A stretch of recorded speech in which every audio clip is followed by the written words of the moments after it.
Think of that whole scene of influencer boxing, misfits, all of that. It's not boxing, it's entertainment. Fair play to them. Make their money. That's fantastic, but I don't regard it as boxing. I regard it as sort of wrestling style entertainment. And yeah, it is entertaining. Sometimes you watch it and you think, oh, that's a laugh, but it can never be taken seriously, ever. And that's the danger, though. Like young kids coming through now, will look on my TikTok comments. They'll be like, "When you're fighting Jake Paul, you should fight Tommy Fury," and like they don't understand what we have to go through as professional boxers. I know Jake Paul trains really hard, KSI, and fair play to him for making loads and loads of money, and they're great businessmen. But I mean, come on, fighting a 60-year-old nearly Mike Tyson versus Jake Paul, I've got no time for that. How do you think that plays out? Because it is scheduled for November. I think, well, considering that Mike Tyson had to be taken off a plane, didn't he, for having heart problems, I don't think they should be sanctioned at all, ever. It's wrong. Who is your favourite boxer of all time? I've got a few. Lennox Lewis being one of them. Yeah. Unbelievable. Rocky Marciano. Yeah. Old classic guy. The modern guys, Joshua, Fury. Love them two the most. There's no Tyson in there? Mike Tyson? Oh, Mike Tyson, unbelievable. Unbelievable. But in terms of my favourites, probably Lennox Lewis, someone like that, Vitaly Klitschko. But Mike Tyson, in his prime, watched him 18, 19, 20 years old, smashing people up who were like 10 years older than him, getting a world title at 20 years old. Unbelievable. Johnny, a big name has just been dropped.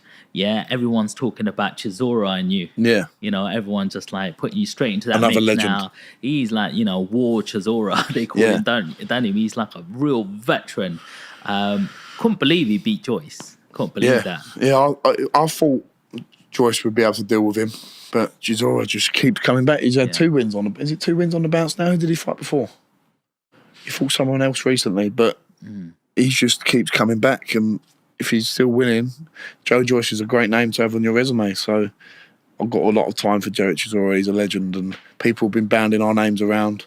Eddie being the main man who's been doing that, and I feel a bit disrespectful to thinking like I'm calling for that fight. So I'm not calling for it, but if Derek Chisora came and said, let's have a fight at the O2, let's set it out, I want to do it, I wouldn't say no. It would be an honour to share the ring with Derek Chisora, and I think I'd have a good chance in. I'm not saying I'd win it, but I'll give a good account of myself, Yeah. How much of a task is it for Chisora being a 40-year-old? That's the problem. Maybe if it was 3-4 years ago, I'd feel slightly differently. But age waits for time waits for no man, and he's been in some grueling fights, and I think Del Boy's a great character, and I think he's a unbelievable guy, unbelievable for British boxing. He'll go down and be remembered by a lot of people, and time waits for no man. How important is timing in terms of when you're facing your next opponent? You know, if you go straight for Chisora, where do you go from there? You might be able to, face an opponent like that. You might be able to get through a wall like that and show a lot of toughness, but is it too fast too soon because you've had all these first round knockouts? Not sure how much experience you're getting in the sort of actual ring. Fighting Chisora, imagine beating him. Where do you go from that? That's the thing. It's not an immediate fight. It's whether it's just an idea that's been bandied about. I've obviously got Rudenko locked in for my next fight. That could give me some great experience. He could be he'd probably be my toughest fight to date. And then you assess from there. It's very important, as you say. You've got to look at one fight at a time. And all that's on my mind right now is beating Rudenko whenever that happens in the next month or two. How does it feel like when you're training for a fight? You've got your trainer there, you've got a manager there, you've got a whole team around you. What happens when you're in that ring and you're alone all of a sudden?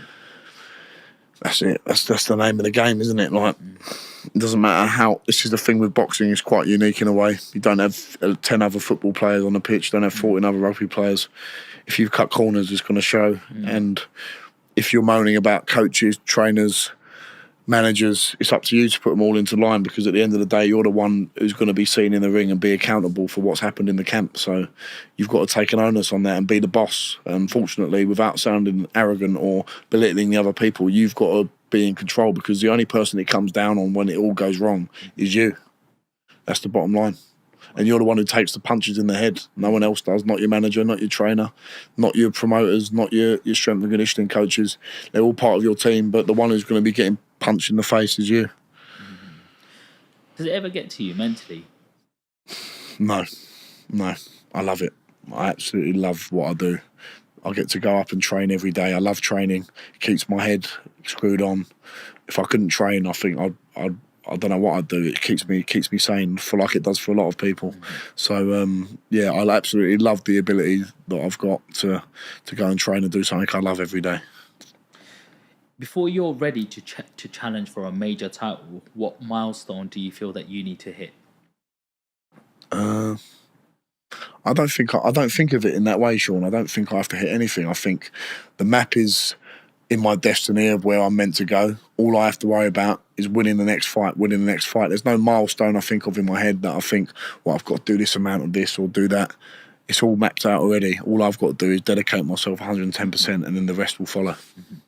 I like going to the gym myself. Yeah. I go there every morning, maybe 5-6 times a week. Yeah. It keeps me happy. Yeah. I like to think I train hard. Yeah. You know, one day, like I have my 2 days where I do my 5K runs. Yeah. I do my bodybuilding on 2 other days, and then a couple of other days I do a Pilates, yoga. Get the It's good to do that. out. All the flexibility. Yeah, absolutely. All of them things. Do you do any sauna?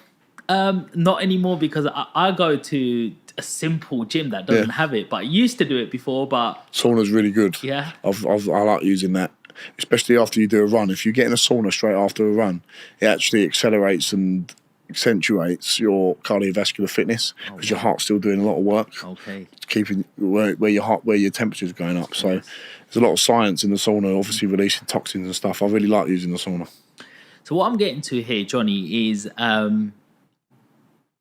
I want to put myself through some training now. Yeah. I want to go through some training, like on my own with my headphones and stuff like that. But I want to pretend I'm training for a training camp.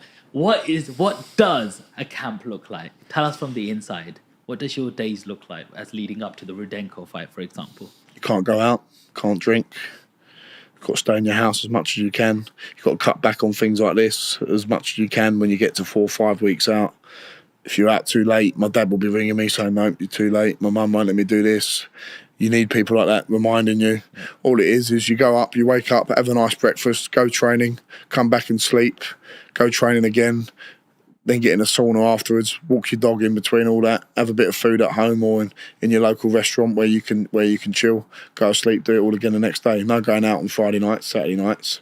You might be able to go around your mum and dad's for a little bit, but you've got to be at home resting as much as you can. The rest is just as important. It is military style. Yeah. That's what it is. How important is the food side? It's the most important part. The food is your fuel for your sessions. I've just got a nutritionist on board, Lee Rickard, really good guy, and he takes a lot of stress off of me. And he educated me a lot on food, because you think you know what you're doing, but you don't. And it's all about hydrating yourself properly, eating at the right times, eating leaner foods.